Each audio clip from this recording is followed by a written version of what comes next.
Dava as boas-vindas ao Dr. Aloísio Amado. Muito obrigada por aceitar estar connosco. Retirámo-lo do seu sossego para ouvir aqui desafiar a estar este bocadinho aqui connosco. Enfim, hoje, nos dias que hoje correm, é quase difícil fazer algum comentário, porque realmente a realidade sobrepõe-se a um ritmo a que não estávamos habituados, ainda mais. Portanto, estamos um bocadinho perante uma nova ordem mundial, um redesenhar de estratégias geopolíticas, nomeadamente por parte dos Estados Unidos, uma alteração do equilíbrio das relações internacionais. O nosso mote foi que mundo é este? Dr. Luís Amado, muito obrigado. Muito obrigado pelo convite ao Hugo Ferreira, ao António Ramalho, ao Dr. António Gil Machado. E eu espero não vos deixar deprimidos, vou tentar fazer o meu melhor, porque uma das razões pelas quais tenho sido convidado é que, para muitos eventos com estas características, é que, de facto, as pessoas estão muito inquietas e muito alarmadas com a situação internacional e, portanto, o tema da geopolítica e do poder mundial passou a estar na ordem do dia. A incerteza, a instabilidade, a insegurança que marca a vida mundial reflete-se necessariamente em todo o trabalho de planeamento, de organização, de gestão e, sobretudo, de liderança das entidades com responsabilidades sociais ou coletivas. E as próprias famílias, qualquer chefe de família hoje está preocupado com o futuro dos seus filhos e com o ajustamento a esta dinâmica de transformação do sistema mundial, esta mudança na estrutura do poder internacional que ganha contornos aqui e ali muito complexos e, sobretudo, muito perigosos com os quais nós temos que lidar. Eu gosto de antecipar o futuro e gosto, neste meu exercício de reflexão quase obsessiva sobre o que se passa no mundo, porque estava lá atrás em 2007, 2008, em funções de grande responsabilidade política no plano europeu e no plano do Ocidente, e tive a percepção da dinâmica de confronto em que as grandes potências tinham entrado, e por isso passei obsessivamente, digo, dia a dia, a analisar o que se passa no mundo e partilho convosco algumas dessas inquietações, algumas das dúvidas que tenho e, sobretudo, alguns cenários que parecem importantes para quem tem funções de gestão em qualquer organização e, sobretudo, funções de liderança. As lideranças são muito mais exigentes em tempos como este do que a gestão corrente das organizações, como sabemos. Podemos ter uma gestão técnica muito competente, mas se a liderança assinalar mal o caminho de orientação para sair de um beco em que a história nos coloca, a liderança é decisiva e, portanto, os desafios são grandes. O que é que eu vos posso dizer que tenha impacto num setor que está muito diretamente influenciado pela dinâmica do sistema internacional? Foram feitas referências, quer pelo Hugo Santos Ferreira, quer pelo Secretário de Estado, à situação internacional e o impacto que tem no setor da habitação. Basta olhar para a televisão todos os dias e ver os telejornais para ver que está muita coisa para fazer da área imobiliária nas próximas décadas, em algumas das regiões do mundo mais afetadas pela crise, muita cidade para reconstruir, provavelmente a inovação de conceitos da área da construção, da engenharia, da arquitetura, tem uma oportunidade muito grande, porque os desafios são absolutamente colossais face ao que se está a passar, em particular na região do Médio Oriente, na África, na Europa, e, portanto, preparemo-nos com convicção, com otimismo, para as oportunidades que foram sublinhadas aqui também como momentos importantes nas crises com estas características. É uma crise geopolítica. Uma crise geopolítica não tem solução política imediata. não se resolve uma crise geopolítica como nós resolvemos num governo, qualquer governo, uma crise financeira, uma crise social, uma crise económica, uma crise política. Há soluções para tudo e os governos estão, sobretudo nas democracias mais funcionais, os governos estão bem equipados para reagir a esse tipo de crises. Uma crise geopolítica tão complexa como a que estamos a viver não tem uma solução, é uma crise sísmica, é um abalo por forças tectónicas poderosíssimas da história, da civilização, das civilizações, das culturas políticas, das lideranças.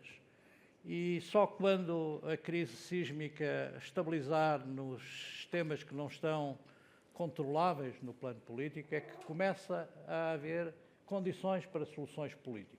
Ainda não estamos aí, mas vamos a caminho de soluções desse tipo. Eu dir-vos-ei, o mundo está em estado de guerra, é verdade. A esquizofrenia tem, aliás, medicação apropriada hoje. Não é uma doença fatal. É preocupante sempre, mas não é uma doença fatal. E eu acho que o mundo está em estado de guerra, mas não vai para a guerra. E, portanto, penso que é importante deixar esta mensagem. Não pode haver uma guerra mundial e, se repararem no comportamento dos atores que a podiam desencadear, esse comportamento é ainda subordinado a uma razão estratégica de Estado, quer da parte da Rússia, quer da parte da China, quer da parte dos Estados Unidos, como se viu agora nas decisões tomadas sobre o confronto com o Irão, que de alguma forma revelam que as potências nucleares não estão em condições de desencadear uma confrontação global, total, e, portanto, o cenário da Terceira Guerra Mundial, como foram as guerras que a Europa provocou, que começaram por ser guerras civis europeias e que depois escalaram a nível global, esse cenário não é um cenário previsível do meu ponto de vista, porque esse confronto era um confronto que nos levaria para uma situação sem saída. E as potências não estão nesse registro. O que se passou é que nós íamos de uma ordem dita ocidental, em que instituições, valores, princípios de organização dos sistemas políticos, se pensou num determinado momento que era possível projetá-los à escala global. Depois do fim da União Soviética, a ordem bipolar desfez-se e a ordem unipolar americana, a Pax Americana, a ordem ocidental, viveu um momento de ilusão que, do meu ponto de vista, levou a liderança, sempre as lideranças, a cometer erros estratégicos colossais que estamos a pagar e que estamos ainda a pagar.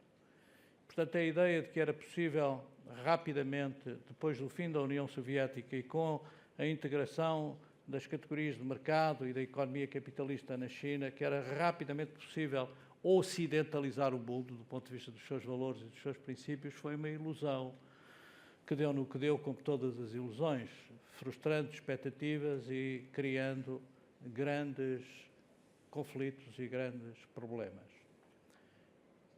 E o que nós estamos a assistir é, inesperadamente para muitos na Europa, a uma mudança de conceito estratégico nos Estados Unidos que nos surpreendeu a todos e surpreendeu particularmente a elite europeia e uma certa elite liberal americana, mais no Partido Democrata, mas também no Partido Republicano, que acabou por ser subjugado à lógica do America First e do Make America Great Again, um movimento de profunda raiz social e popular que teve uma expressão muito pouco acompanhada pela análise política europeia na sua densidade própria, que tem que ver com a realidade dos problemas que a América confronta. E a mudança do conceito estratégico na América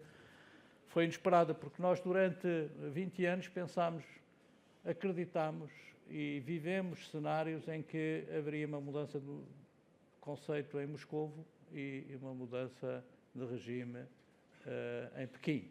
E a mudança de regime foi na nossa retaguarda, foi no nosso quintal, foi em Washington. A América de Trump não acaba com Trump, vai continuar com Trump.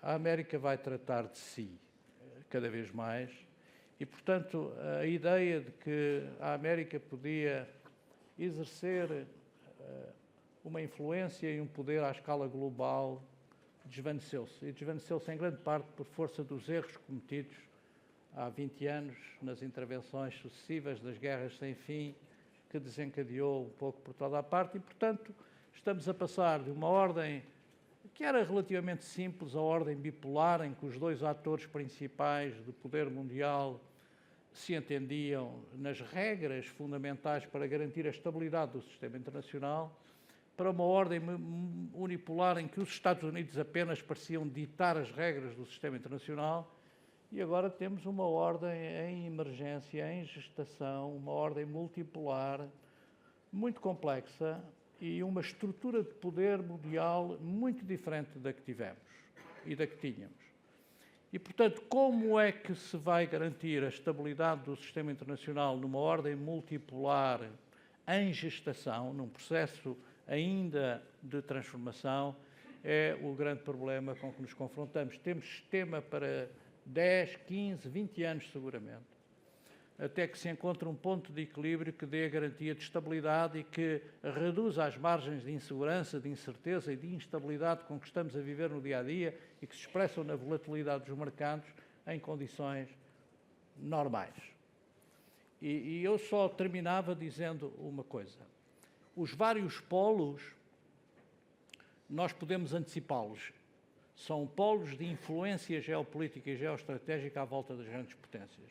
Há um polo americano, veremos se teremos o polo americano em condições de aglutinar a influência sobre a Europa, garantindo uma consistente revisão do que foi o conceito do Ocidente e do mundo ocidental, tal como o vivemos nos últimos 50 anos, e teremos polos à volta da Rússia, à volta da China, à volta da Índia, uma potência em ascensão nas próximas décadas, e temos um grande buraco negro ainda de incerteza no Médio Oriente, precisamente porque é difícil definir as fronteiras entre o poder hegemónico regional e os outros poderes regionais, as outras potências. E é por isso que o desafio maior que vamos ter nos próximos anos é o desafio da proliferação nuclear. Eu acho que o que se passou nas últimas semanas vai acelerar o processo de nuclearização ou de vontade de nuclearização de potências médias que se sentem inseguras e ameaçadas no contexto deste reordenamento do poder regional e, seguramente, a Europa tem um enorme desafio pela frente durante os próximos anos, que é saber se consegue ela própria garantir um dissuasor nuclear estratégico que permita estabilizar a relação com a Rússia e a relação com os Estados Unidos no futuro. Portanto, um desafio muito grande do ponto de vista europeu. Esta sala depende de fontes de capital, muito do capital que hoje, enfim, alimenta a promoção imobiliária é capital internacional.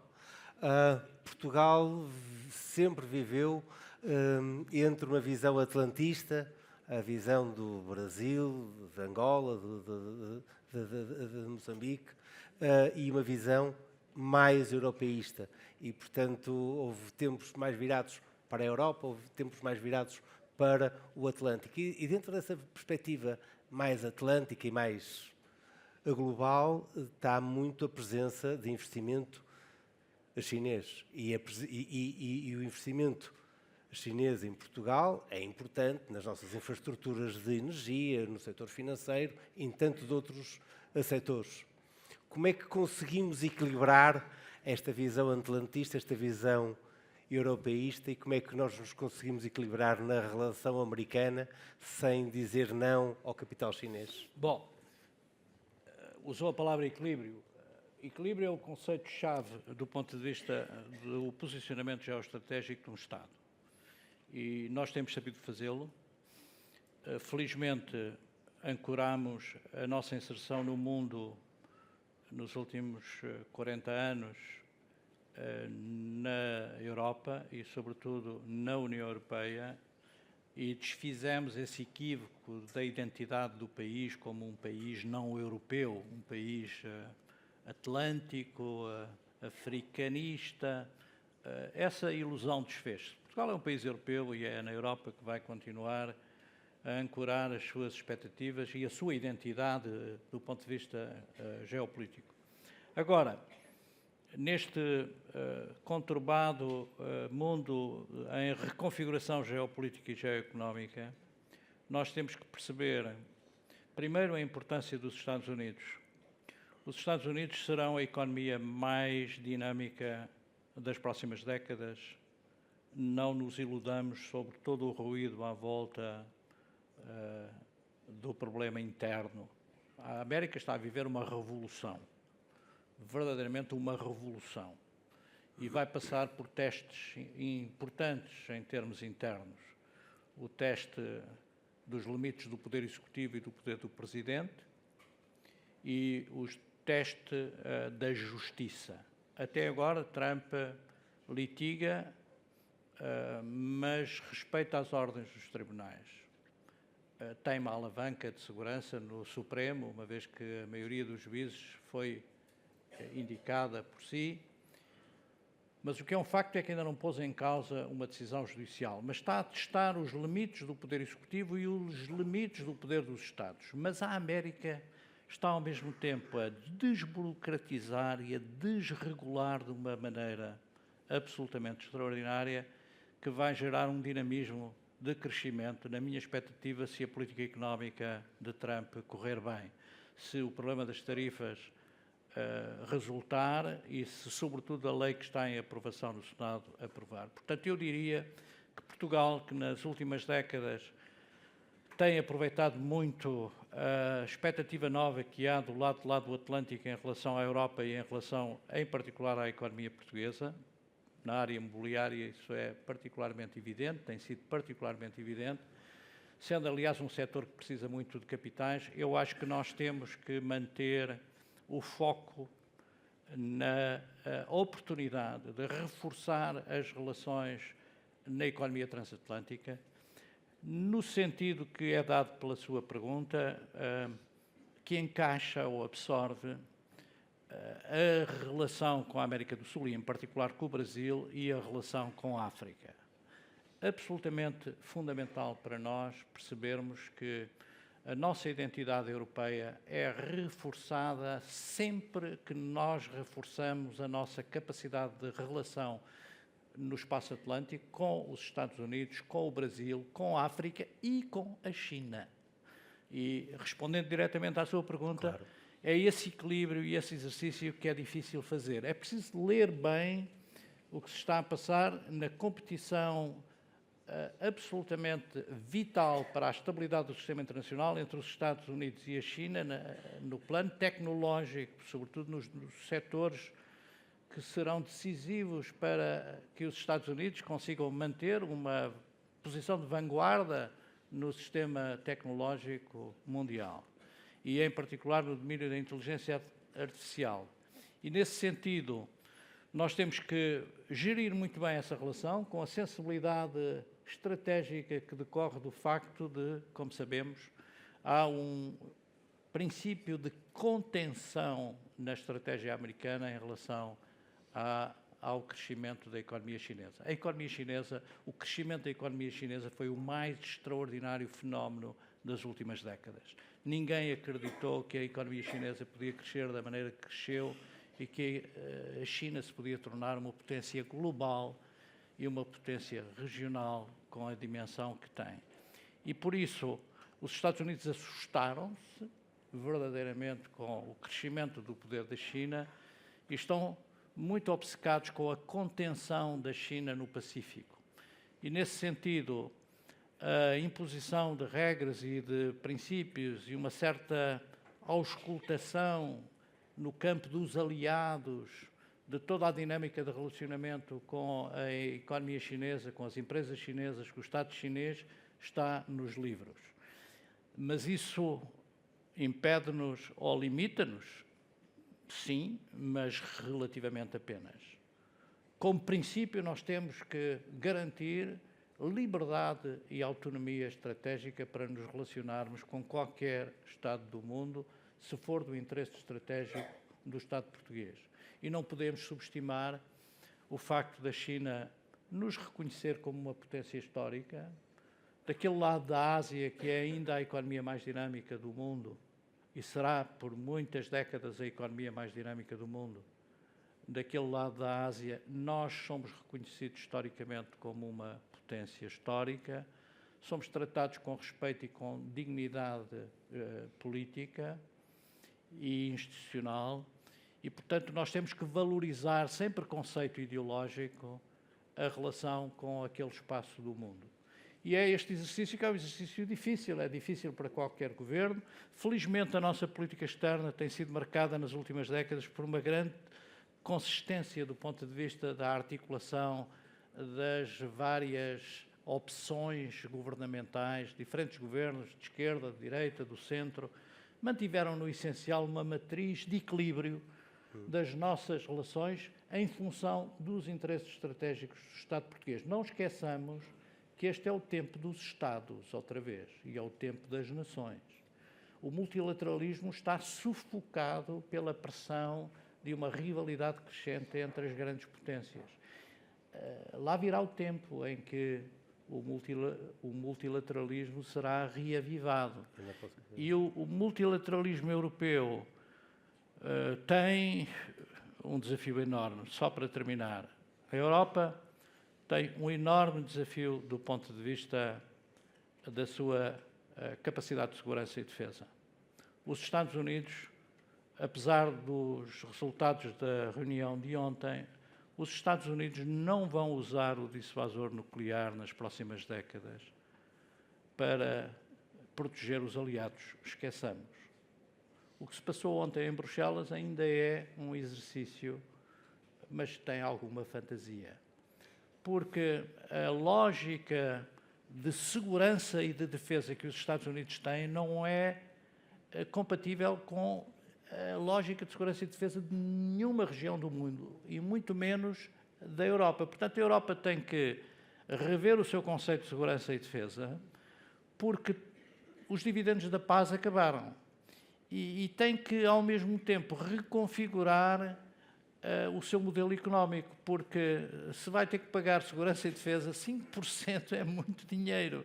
Se vai ter que deslocar o que eram os dividendos da paz para cortes na despesa social, com o caldeirão de instabilidade e de pressão que sentimos nas sociedades democráticas abertas, estamos a gerar um problema político para a Europa. Por isso a Europa tem que, rapidamente, desburocratizar e desregulamentar muito rapidamente.